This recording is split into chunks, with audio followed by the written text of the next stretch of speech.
So don't be deterred by a no in any way. Frankly, I got so many no's in 2017, but um, and obviously there were self-doubt moments as well. I was like, oh my God, am I doing this the right way? I don't know what's going on.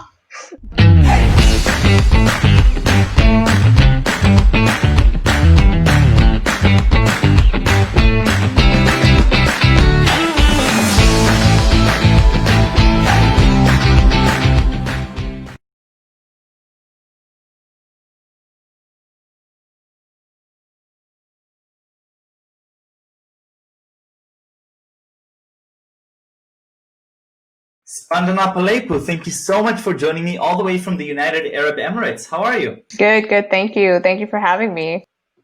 Thank you very much for being here. I just came back from a wonderful trip to Dubai. It was remarkable, eye-opening, and getting to know a whole new, very similar yet very different culture. I'm calling from Tel Aviv, and I think that although the locals in Dubai and Israelis are very similar in a lot of ways, there's a lot of cultural differences in how business is done, how relationships are formed. So I think it was very fascinating. I'm glad to hear that. No, I mean, considering everything's opened up now, I'm just glad to see that, things are progressing in the right direction. 100%, and we're waiting for you here in Tel Aviv. But in the meantime, I'll have to gauge your brain here in these next 20 minutes. Spandana, you've had a remarkable journey leading up to ZoEasy, and I'd love to focus on that as well. But first, I have to go back and understand a little bit about your passions and the different things that you've done, from the different speaking engagements and being ambassador of different organizations. I actually also participated in the EPGY program at Stanford, just like you did. But tell me a little bit about what's been happening with you up until now. So honestly, like just a regular 25-year-old, if you ask me. The whole drive around education and employment, that was always instilled in me as a child, to be honest. I've always been the kind of person that was into community service and doing things in relation to education. I used to teach in high school, and I used to teach kids from underprivileged backgrounds, and I used to teach children with learning disabilities as well. So, education and employment have always been very close to my heart.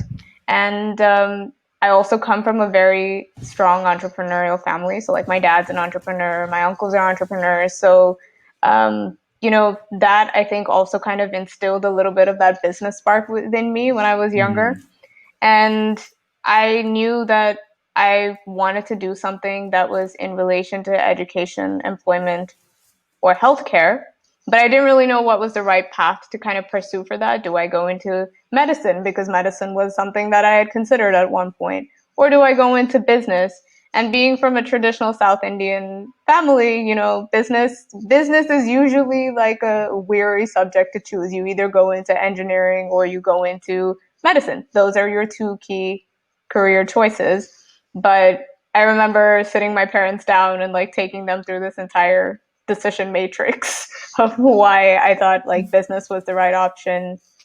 And post university, honestly, it reached a point where I wanted to actually go into consulting before starting my own social enterprise, because ultimately that was the end goal.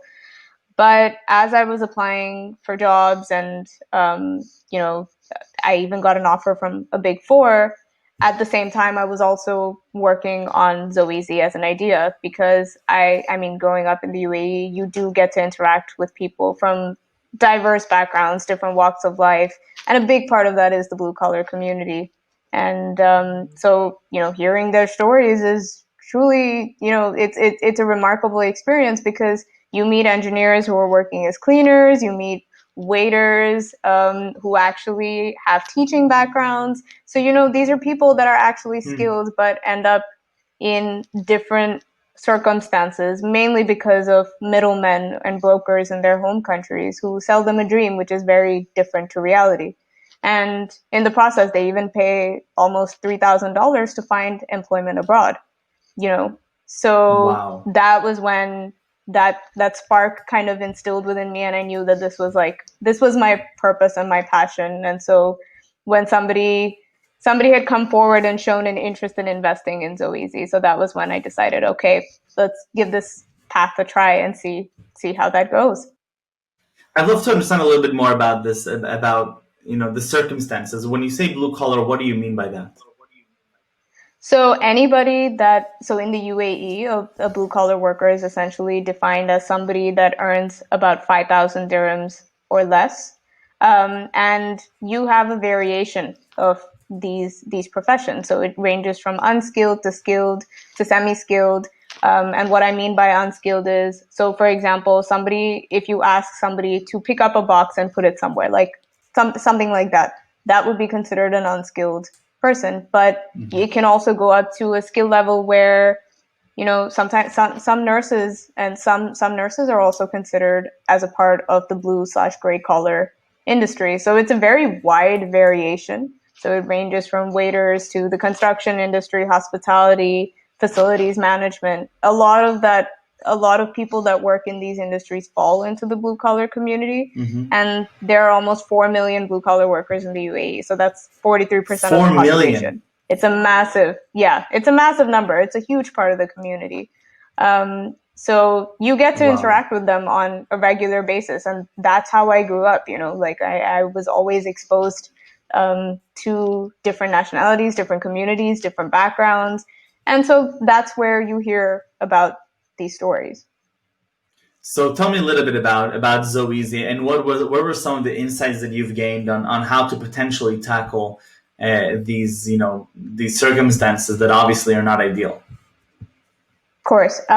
So like I mentioned, as I was doing my research and speaking to more people, I realized that it's not actually a problem that starts in the UAE. It's a problem that starts at the very source, from the country that these job seekers are coming from. They're coming to the UAE to find better employment opportunities.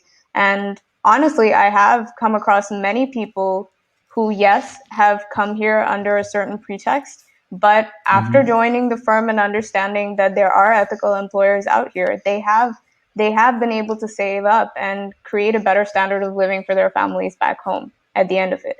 But what we aim to do and what we want to bring as a change to the whole system is essentially removing this network of middlemen, because both employers and job seekers have to go through about 6 layers of middlemen before an employee is actually hired. So employers aren't exactly benefiting because there's no other alternatives in the market. You have a lot of white collar talent platforms out there, but you don't have anything that's catering to the blue collar community. And so in the process, you have to rely on this paper-based archaic system.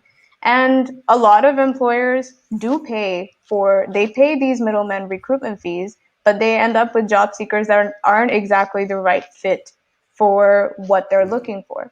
Similarly, job seekers don't exactly have the right guidance or skills to be able to find employment opportunities that are in line with their career aspirations, And so in the process, this is the only method that's out there. This has been happening for the last 40 to 50 years. There's no other alternatives in the industry. And so you rely on a middleman who sells you this wonderful dream. Oh, you're going to be right next to the Burj Khalifa. It's going to be a great job, great experience for you. And that message that the employer puts forward gets completely diluted by the time it reaches the job seeker. So in the process, employers aren't happy, job seekers aren't happy. Both have shed money because it goes to the middleman. So it's not a win-win for either party, to be honest. And that's what we're trying to tackle, ensure that good employers get access to good people, and good people get access to the right employment opportunities so that they can create a better standard of living for their families back home. And you mentioned that a part of the dissonance that we have here is that people that have certain skill sets, they don't actually come to fruition in locally in the UAE where you're specifically looking at. How is ZoEasy actually compromising on that? Right. So we did a pilot placement. Actually, we wanted to understand how the system worked and what the issues were around this whole sector. And you don't really have a lot of data out there in relation to this industry unless you go and you tackle this firsthand. yourself. So we did a pilot placement of 150 people. We also generated a massive database, but from within that database, we chose 150 people, 150 job seekers that we could place within different industries. So we looked at industries like construction, hospitality, and so on. And we understood what the hindrances were offline and what were the processes that we could move online to make the system more ethical and more transparent. And that could also help job seekers showcase their skills in better ways. So that's where we came up with the concept of implementing things like video CVs and live interviewing, because many of these job seekers don't know how to write good CVs, but they know how to express themselves really well. So that's where these tools will come in to provide a more holistic perspective of the job seeker. And that also reduces a lot of like the travel costs that are involved for employers who would otherwise have to travel to India or travel to parts of Southeast Asia in order to be able to recruit people from the ground. You know what I mean? Right, right. So just for for context, out of the 40% blue collar workers in the UAE, what is the estimated percentage of them that could be transformed into skilled workers, but they're just out of circumstance positioned as blue collar workers in unskilled positions? Honestly, a big chunk. I would say easily about 28 to 30% can be converted. Wow, It's a big unbelievable. chunk. There are first timers that come out here and then move up the ladder. There are people like that, but a big majority that you meet are actually skilled people who have ended up in the wrong employment opportunities because of some middleman in their home country, you know? So Right, it's about the way you showcase your skills and how you can put that forward. And what we do is we explicitly work with ethical employers. So we look for employers who have strong HR, CSR policies in place. We work with employers who have a focus on diversity and inclusion because industries like manufacturing, for example, they don't employ a lot of women, even though a lot of women can right, actually be skilled for that job. And in fact, we tied up with one such employer recently. Like Jotun Paints is very focused on diversity and inclusion, and they want to include more women in the workforce. So finding employers like that to work with is also very important because they create a great environment for the candidate to thrive in. And so right. we identify employers like that to work with, but simultaneously, you also need to look at the job seeker themselves. And it's not just about the skill that they have, but their personality also plays a big role in who they Right. are. I mean, we placed somebody that was actually from the logistics industry, and he was earning about 1,500 dirhams a month, right? Wow. And yeah, he was earning 1,500 dirhams a month to start with. And, something happened at his workplace. One of his coworkers had said there was a racial comment made towards him. So he decided to leave. And he had a 30-day grace period within which, he had to find another employment opportunity. And so that's when we got connected. And when we met him, honestly, he is one of the most wonderful people you'll meet. He's so great to talk to, and he has so much wisdom to give. I mean, there were things that like I learned as a person from him. Some of his quotes were unbelievable. And that's when I realized that, this guy could actually be a great fit in the hospitality industry, and he'd be able to earn even more than what he was earning in the logistics space. Wow. And so we placed him with a hospitality employer, and he almost had a 50% boost in his salary because you're not only getting a base, but you're also getting like tips from customers, and you know how to interact with people. That's your strength. So Right. why not use it? Wow, I think that's just remarkable. So if you look at the vision, a few years forward, what's going to happen with ZoEasy as far as you're seeing it? Honestly, for me, like 5 years down the line, I want to make sure that, we help educate and find ethical employment opportunities for 1 million job seekers at least. And honestly, the aim is to become the go-to platform for the migrant workforce. We want to be that platform that the migrant workforce can turn to, especially in relation to these specific fields. And essentially what that contributes towards more than anything is helping people attain economic empowerment, right? When you attain economic empowerment, you're reducing inequalities in the community, you're creating greater diversity in the community, and you're also having a ripple effect. So it's not just that one person that you're impacting, but you're actually impacting 5 other people in their families and creating a better standard of living for them and a better standard of living for generations to come. So it's not just that one person you're impacting, but it has a ripple effect across multiple generations. I think that's wonderful, and I want to spend more time talking about ZoEasy, but I also really want to gauge your brain on the different activities that you've done. For example, the World Economic Forum and what the work that you're doing there. Tell me, how did you get involved with that, and what is the work that you're doing? Honestly, it all comes down to networking. So I've come to realize that's a good trait to have, if you know how to reach out to the right people and just basically know how to get people engaged with you and Right. invest in you as a person and also invest in your ideas, right? So I actually came across the Global Shapers community at One Young World, which is another large youth network and organization. So I was a delegate speaker at One Young World 2018 in The Hague, and somebody from the Global Shapers community had seen me speak.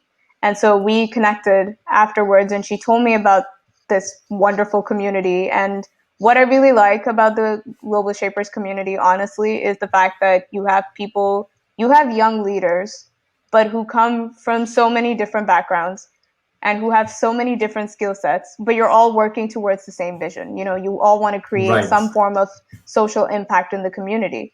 And the WEF's key pillars are focused on education and employment, equity and inclusion, and the environment. So these are the three main areas that they look at. And these are all three passion areas for me.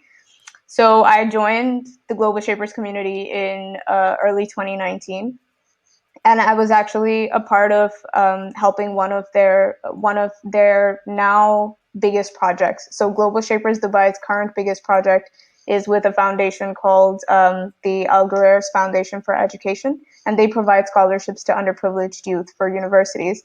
And the person that was leading this initiative at the beginning, I had helped him assist with putting out the first workshop and taking them through project management courses, how to raise funding, how to basically put your idea out there and make sure that it grows. Because practical experience at the end of the day is very different to what you learn at university or in a classroom, right? So that was one of the first education initiatives that we've launched. Now I'm the vice curator of the hub, so I'm also part of the leadership team and helping manage it, but also ensuring that more projects are coming out in relation to the other pillars as well. And we actually did a really cool initiative recently. We launched something called the Elevate series. So me and a fellow global shaper, we're co-leading that together. And we did a pilot with an NGO in India. And the idea was to basically provide skills training around building better resumes, presentations, social media skills using Canva. And it was so interesting to see over the span of 2 days, we were able to reach 160 girls in 23 countries. And we never Wow. expected that. So I'm glad to see that, it is an initiative that has the potential to grow and create more sustainable impact. And that's what I love about the community as well. Fantastic. Well, what are some nuggets of wisdom that you can provide for young entrepreneurs or just young people in general that are looking to affect social change, that are looking to make an impact either in their local community or broader than that? You humbly forgot to mention that you were chosen for Forbes 30 under 30 for the amazing work that you're doing. Thank you. But I'd love to hear a little bit about your insight as to how other young people can get involved with similar initiatives. Honestly, I feel like if you are passionate about something and you believe in your idea, then first things first is actually lay out a budget. That's the first thing to do. Put a budget down, see if this is something that can be viable, especially because you do want to create impact in the world, but you also need to know how to survive. Without being able to survive, you won't be able to affect that change at a larger scale. So yes, start at the grassroots level, but first things first, lay down a budget, see if this is a viable project, see if there is a way to put it out, and then create a good story around it. Because yes, you can talk numbers, and numbers are very important, but in order to get people to invest in you and believe in your idea, you also need to know how to communicate your vision properly to others. So I think it's very important to kind of combine those two skills together. So the balancing storytelling with the numbers that you have in place that show that, you know, this is a big problem out there, and there is a viable solution which you want to provide. And finally, I would say first things first, invest in yourself, learn as much as possible. I went in completely blind. I was a first line entrepreneur. I had no idea how to do any of this stuff, but I had a great set of mentors. And honestly, because of them, I've been able to come this far. So network, find yourself good mentors who can guide you in the right direction, and do a lot of research and start reaching out to the right networks as well. Because especially if you're a young entrepreneur, you want to meet people that are also young entrepreneurs that have gone along a similar journey and who understand the process and who can guide you. So do your research, get access to networks like One Young World. One Young World is a brilliant platform for you to connect with young innovators who are facilitating change around the world.